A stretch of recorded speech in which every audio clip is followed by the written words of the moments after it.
sumidos en la opresión, donde las cadenas de la tiranía no tenían fin. Un viento de cambio se levantó con una fuerza indomable.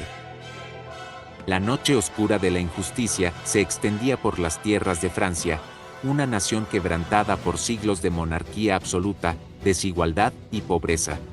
El pueblo, cansado de su miseria, encontró en sus corazones el fuego de la rebelión. Los ecos de la libertad, la igualdad y la fraternidad retumbaban por las calles de París, mientras el pueblo alzaba su voz en un grito que resonaría a través de los siglos. Era el amanecer de una nueva era, cuando el antiguo régimen se desmoronaba bajo el peso de su propia corrupción. La Bastilla cayó, no solo como una prisión física, sino como el símbolo de la opresión que había asfixiado durante tanto tiempo a las mujeres y los hombres de la nación. Las llamas de la revolución devoraban las estructuras del poder, y entre las cenizas surgían nuevas ideas, nuevas visiones de un futuro mejor. Pero en este paisaje de caos y esperanza, de sangre derramada y promesas rotas, una figura se alzaba en la sombra de la revolución. Un joven general, ambicioso y lleno de gloria, Napoleón Bonaparte, un hombre de orígenes humildes, cuya estrella brillaría con la intensidad de un sol feroz, observaba el escenario con ojos de acero. La revolución había dado paso a la guerra, y con ella, la oportunidad de forjar un imperio sobre los escombros de una nación rota. Con su astucia, su genio militar, y su imparable determinación, Napoleón se convertiría en el símbolo de un nuevo orden, el conquistador que cambiaría el destino de Europa para siempre. Era solo el principio de un viaje lleno de ambición desmedida, de victorias y derrotas, de grandeza y tragedia. La Revolución Francesa había encendido la chispa, pero el fuego que se desataría a continuación estaría marcado por la ambición de un hombre decidido a moldear el mundo a su propia imagen. La historia, como siempre, esperaba para ver hasta dónde llegaría el hombre que se atrevió a desafiar al propio destino.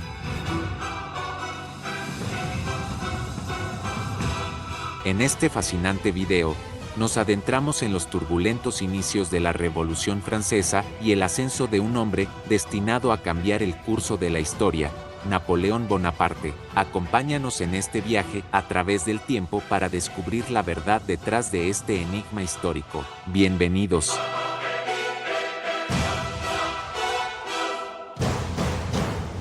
Era el 18 de Brumario, una referencia al calendario republicano francés, un día marcado para alterar el destino de Francia. En las sombras de la República moribunda, un joven general ya acariciaba el poder con manos decididas. Napoleón Bonaparte, héroe de guerra y hombre de voluntad férrea, había esperado su momento. Mientras el directorio se tambaleaba, corroído por la corrupción y las luchas internas, Francia clamaba por orden y liderazgo. La revolución, que había derrumbado reyes y desatado el caos, ahora quedaba indefensa ante un hombre dispuesto a moldear su futuro. Con sus tropas leales y el apoyo de sus aliados, entre ellos Sieyès, un conspirador sagaz, Napoleón trazó un plan brillante. Al amanecer, las tropas rodearon París y la Asamblea Legislativa. Pero no fue la fuerza bruta lo que usó para iniciar el golpe, fue la astucia. Bajo el pretexto de un complot jacobino, Napoleón convenció al Consejo de los Ancianos de trasladarse a Saint-Cloud, alejándolos de las amenazas ficticias y, sobre todo, de su poder. En Saint-Cloud, las cámaras se reunieron. La atmósfera estaba cargada de sospecha, pero Napoleón avanzó con la seguridad de quien sabe que el destino lo acompaña. Entró en la sala del Consejo de los 500, donde los legisladores se congregaban. Los murmullos pronto se convirtieron en gritos: traidor, usurpador. El caos se apoderó de la sala, y Napoleón, por un breve y fatídico momento, sintió el peligro. Los diputados se agitaron, rodeándolo, amenazando con la violencia que durante tanto tiempo había definido la revolución. Fue su hermano Lucien quien desvió la tragedia. Desenvainando su espada, juró proteger a Napoleón y acusó a los legisladores de traición, de intentar asesinar al Salvador de Francia. Aquel gesto, tan teatral como decisivo, fue el preludio de la entrada de las tropas en la sala. Los soldados, fieles a su comandante, despejaron el camino con la fuerza del acero y las órdenes de Lucien. Los diputados fueron dispersados, y con ello, la última resistencia cayó. El directorio, débil y quebrado, desapareció en el polvo de esa jornada. Napoleón, sin alzar una espada en batalla, había vencido. En su lugar, el consulado se alzó, y Napoleón fue proclamado primer cónsul, el líder indiscutido de Francia. Desde ese momento, la revolución, con sus sueños de libertad y sus tormentas de violencia, había terminado. El futuro de Francia ya no pertenecía a la República, sino a un hombre que aspiraba a ser más que un general, más que un cónsul. La noche cayó sobre Saint-Cloud, pero una nueva era se había levantado. Napoleón Bonaparte no se detendría allí. El imperio y la gloria aguardaban en su horizonte, y Francia, que había destrozado tronos en nombre de la libertad, ahora se encaminaba hacia la grandeza imperial bajo el mando de su más ambicioso hijo. La revolución había nacido en el caos, y en las manos de Napoleón, murió en el silencio de una victoria política. Los años por venir serían suyos, y Europa entera pronto conocería el rugido del águila napoleónica.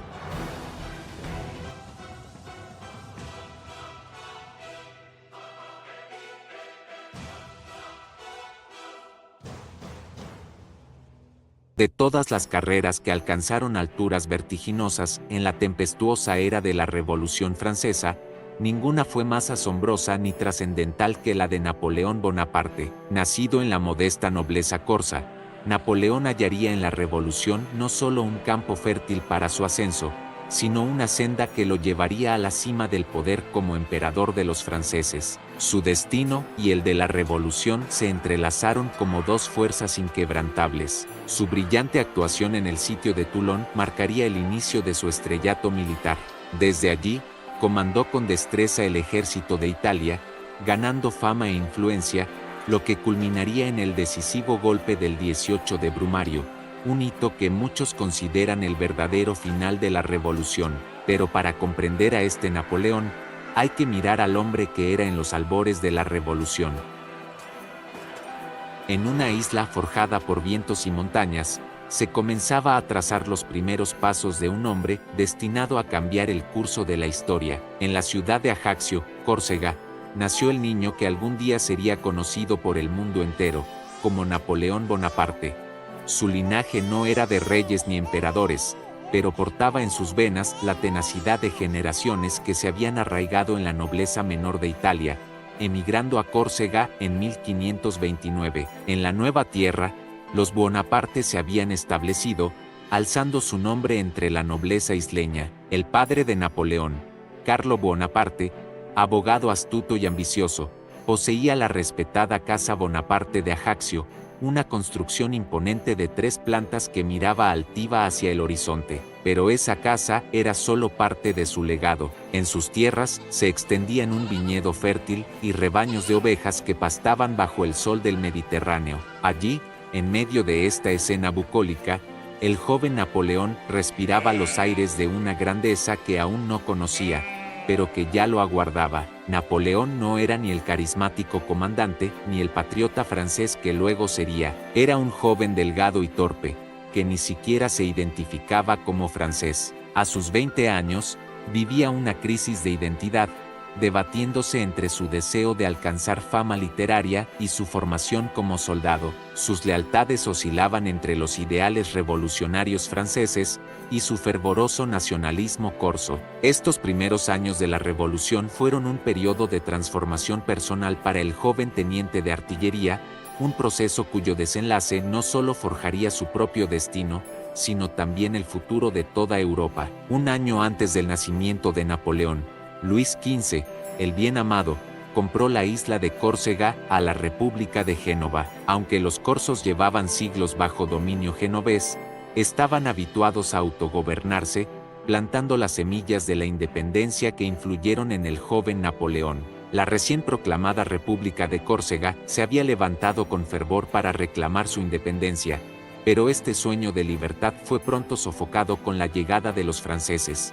Como Napoleón mismo diría más tarde, nací cuando la patria agonizaba. Los corsos, bajo el liderazgo de Pasquale Paoli, resistieron valientemente, rechazando las fuerzas expedicionarias francesas en un primer intento. Sin embargo, esta victoria fue efímera, ya que los franceses, con su abrumadora superioridad en tropas y suministros, acabaron imponiéndose en la fatídica batalla de Ponte Novo en 1769. Esta derrota quebrantó el espíritu de lucha de Córcega, obligando a Paoli a huir a Gran Bretaña, y la isla fue finalmente anexionada a Francia. Aunque muchos corsos lamentaron profundamente esta pérdida, algunos vieron en el cambio de gobierno una oportunidad.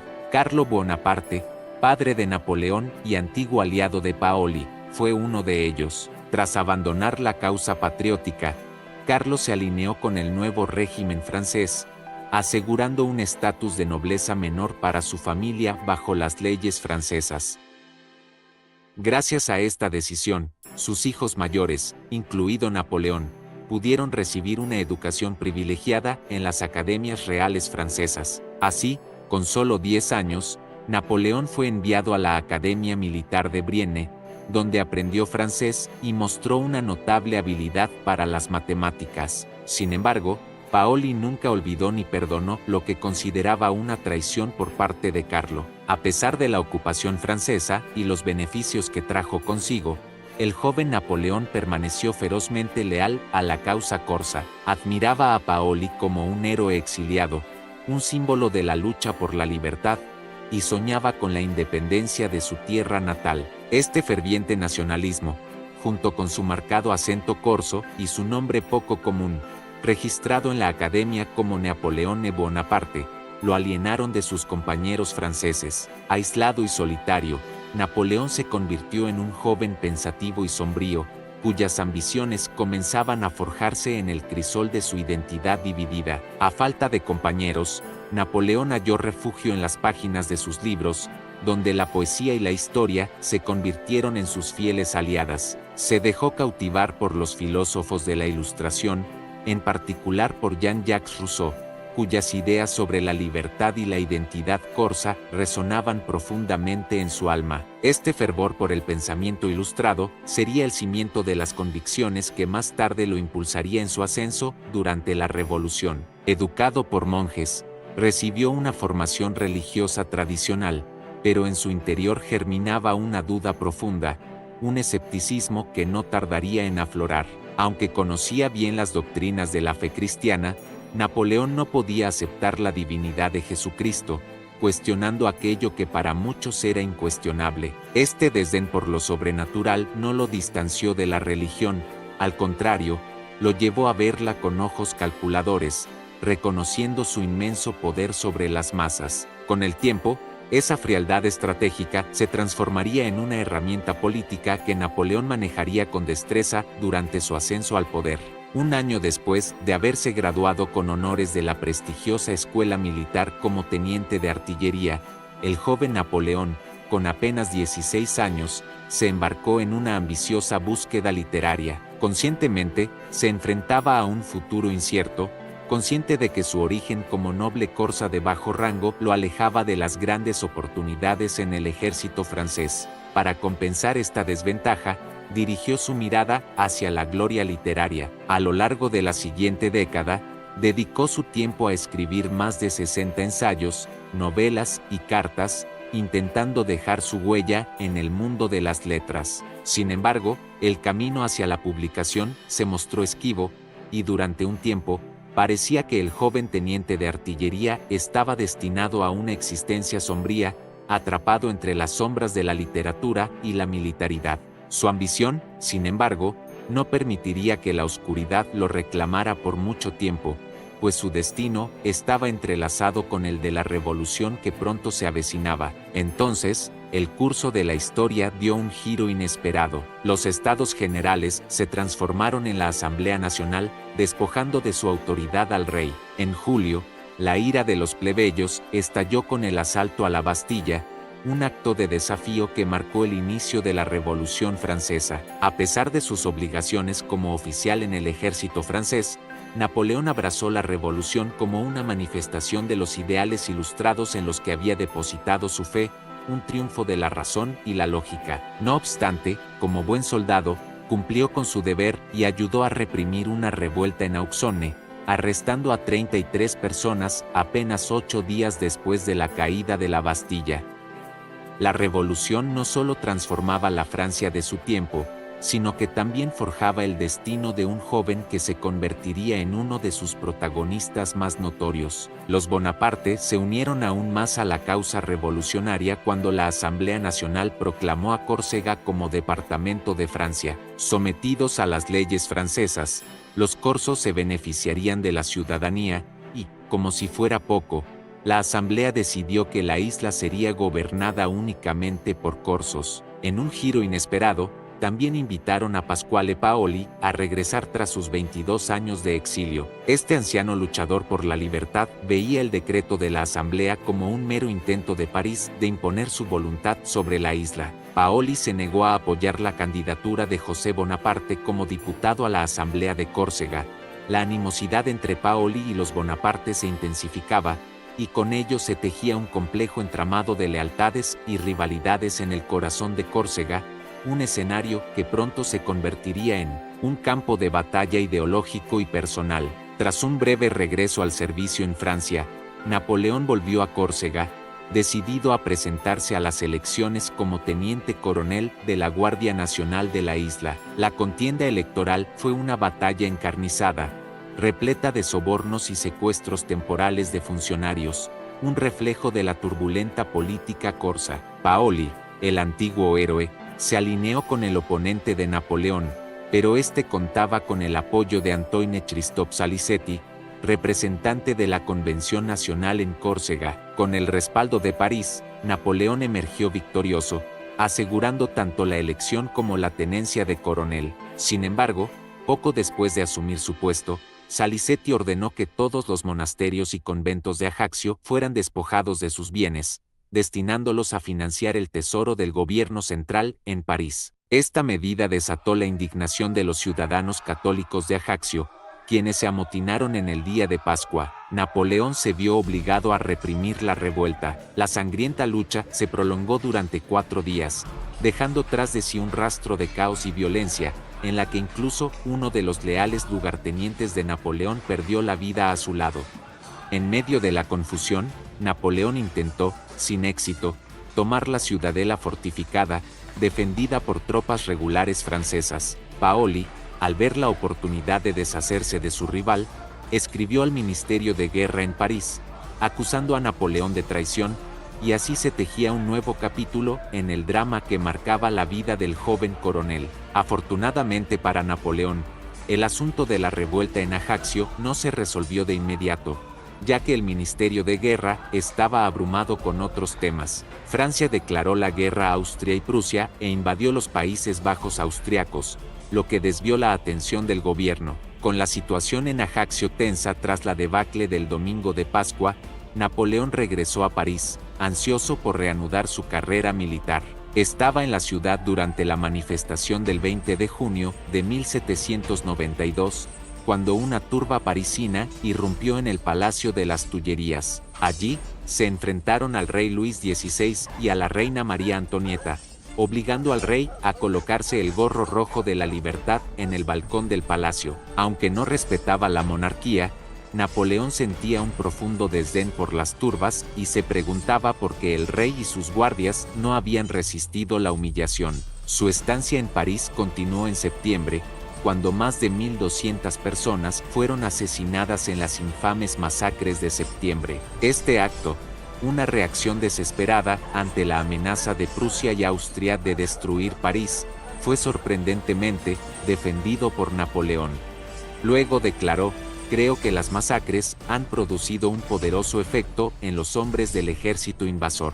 En un momento, vieron a toda una población levantarse contra ellos". Estas palabras lo alineaban con el jacobinismo, una ideología que su hermano Lucien había abrazado plenamente, adoptando el apodo de Brutus en la sección corsa del Club Jacobino. Así, Napoleón se encontraba cada vez más en sintonía con los vientos revolucionarios que sacudían a Francia. Napoleón argumentaba que Francia se encontraba en peligro existencial y que era crucial apoyar al gobierno jacobino para evitar que los aristócratas vengativos destruyeran la nación. Esto no solo lo marcó como un verdadero simpatizante de la causa jacobina, sino que también llamó la atención de Augustin Robespierre, hermano menor del famoso líder jacobino Maximilien Robespierre, quien facilitó su publicación. Esto supuso un punto de inflexión en la carrera de Napoleón, al proporcionarle valiosos contactos y oportunidades. Napoleón regresó a Córcega,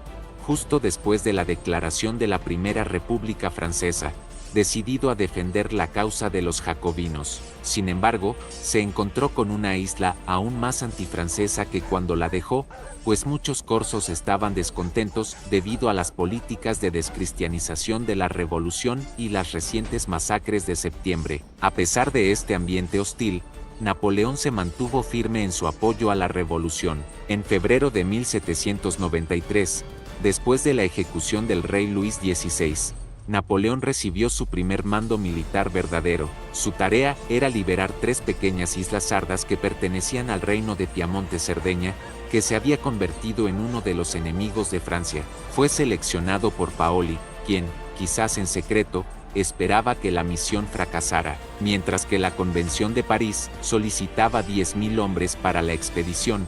Paoli solo le proporcionó 1.800.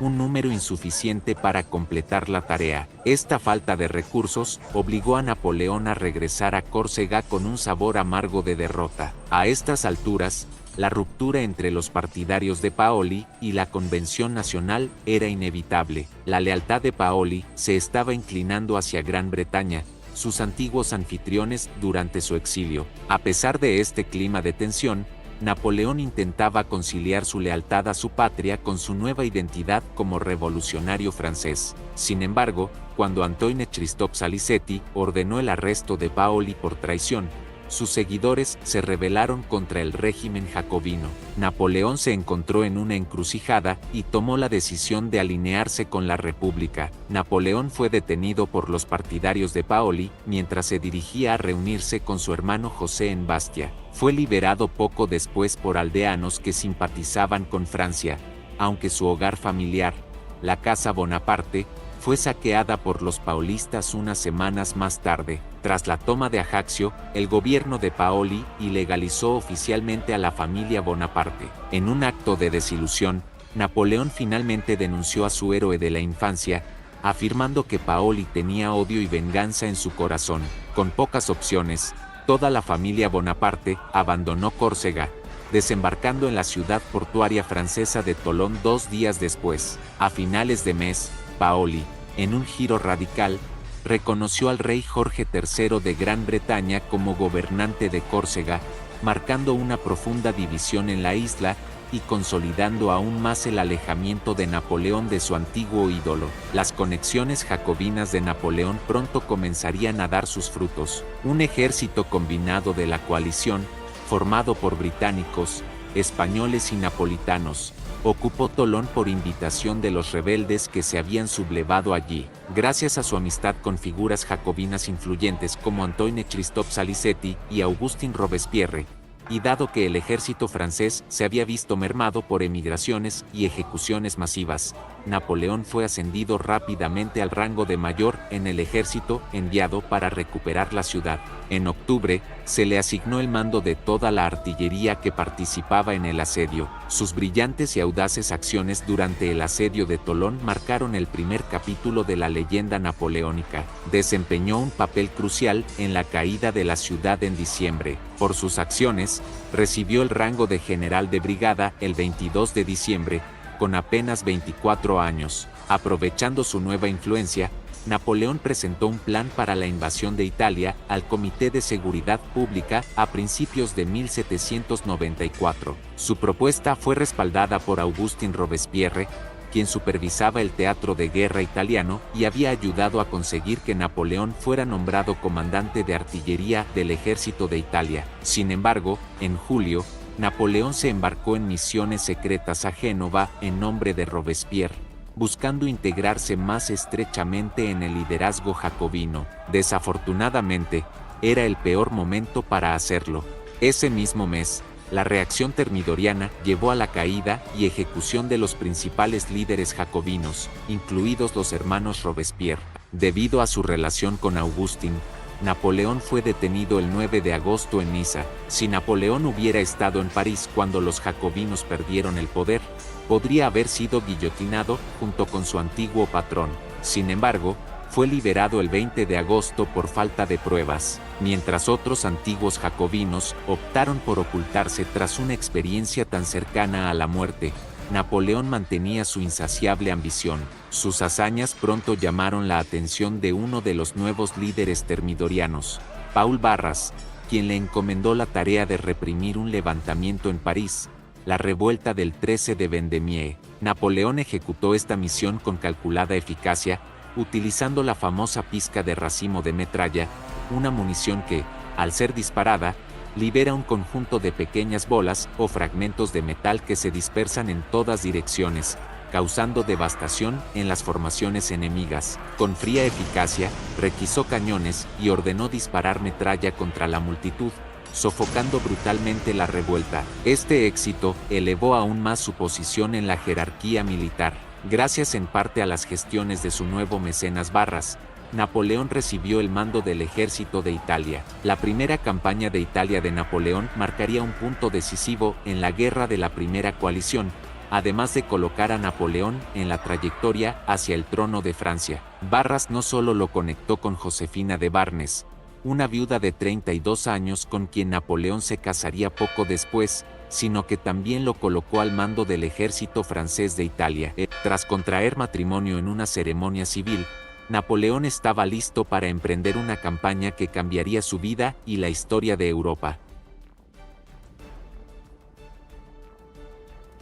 Cuando Napoleón llegó a Italia, sus oficiales lo veían como un joven inexperto, pequeño y delgado, de tan solo 26 años. Aún no había demostrado su capacidad para comandar un ejército, pero su destreza pronto cambiaría estas percepciones. Con un enfoque implacable, reorganizó el ejército indisciplinado de Italia y aseguró los suministros necesarios para la campaña. En una serie de movimientos rápidos y calculados, derrotó al reino de Cerdeña en solo un mes, forzando su salida de la guerra. No satisfecho con este logro, Napoleón dirigió su atención a los austriacos, tomó Milán y estableció varios estados clientes franceses en el norte de Italia, consolidando la influencia francesa. La fortaleza austriaca de Mantua se convirtió en su siguiente objetivo, y a lo largo de varias batallas decisivas, como Castiglione, Arcole y Rivoli, aplastó a los ejércitos austriacos. Finalmente, Mantua cayó,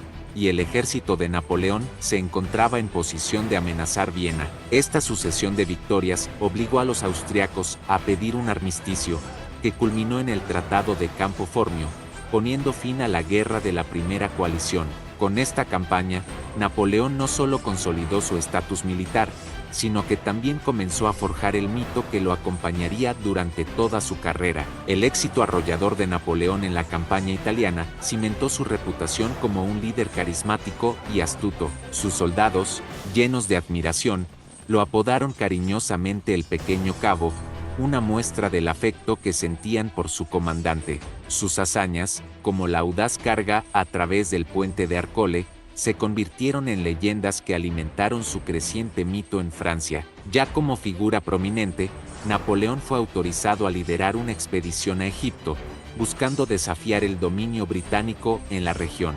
En Egipto, tras derrotar a los mamelucos en la impresionante batalla de las pirámides y capturar el Cairo, Napoleón continuó su avance hacia Siria. Sin embargo, sus ambiciones se vieron truncadas en el sitio de Acre, donde una alianza anglo-otomana detuvo su progreso. Obligado a retirarse, regresó a Alejandría y finalmente abandonó. A pesar del fracaso militar, la expedición tuvo un impacto cultural inmenso, incluyendo el descubrimiento de la piedra de Rosetta, que revolucionaría el estudio de la antigua civilización egipcia. De regreso en Francia, Napoleón fue abordado por oficiales descontentos, como Emmanuel Joseph Sieyès, quienes lo vieron como el instrumento perfecto para un golpe de Estado. Napoleón aceptó, y los días 9 y 10 de noviembre, llevó a cabo el golpe del 18 de Brumario, derrocando al gobierno, mostrándose más astuto que Sieyès.